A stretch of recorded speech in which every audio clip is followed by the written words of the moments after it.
Scaramucci. Americans need a lot more from the U.S. government and they need it now. Anthony Scaramucci is founder and managing partner of SkyBridge Capital, a global alternative investments firm, and served as White House Communications Director. The opinions expressed in this commentary are his own.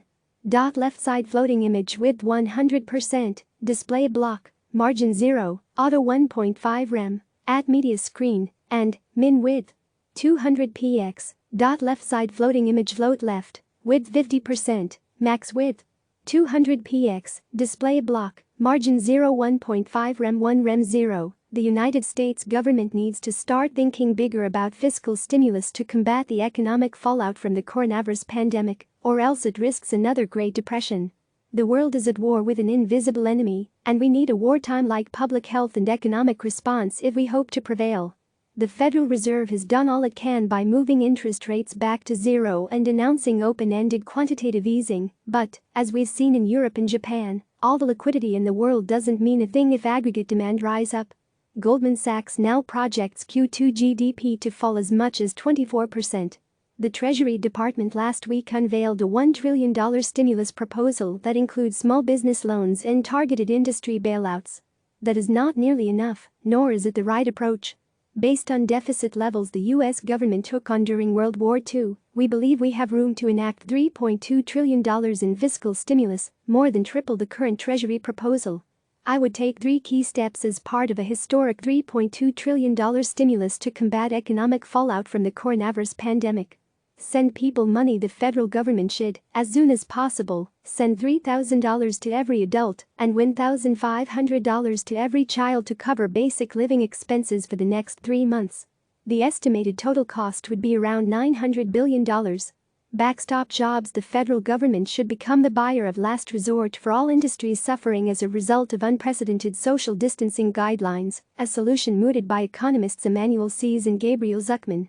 The government would fill in revenue shortfalls across all industries rather than conduct selective bailouts, with the requirement that companies receiving aid agree not to lay off any workers and to suspend dividends for 3 years and share buybacks indefinitely. For contract workers, the program would act like unemployment insurance. Universal paid sick leave would be guaranteed by the federal government. Interest-free credit lines would be made available to address short-term liquidity issues. This is the most straightforward way to avoid mass job losses, prevent huge holes from forming in state fiscal budgets, and allow companies to quickly resume the normal course of business when the virus abates. Cut taxes. The Treasury has already pushed back tax day until July 15, but it should take a step further and eliminate federal income taxes this year for the bottom 75% of the population or households making less than $85,000. The government should also suspend all mortgage, rent, student loan and tax payments for up to 90 days.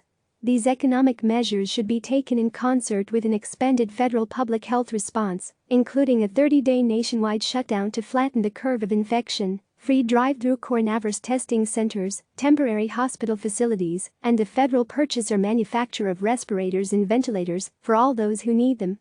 The coronavirus pandemic has laid bare the fragility and stratification of both our American healthcare and socioeconomic systems.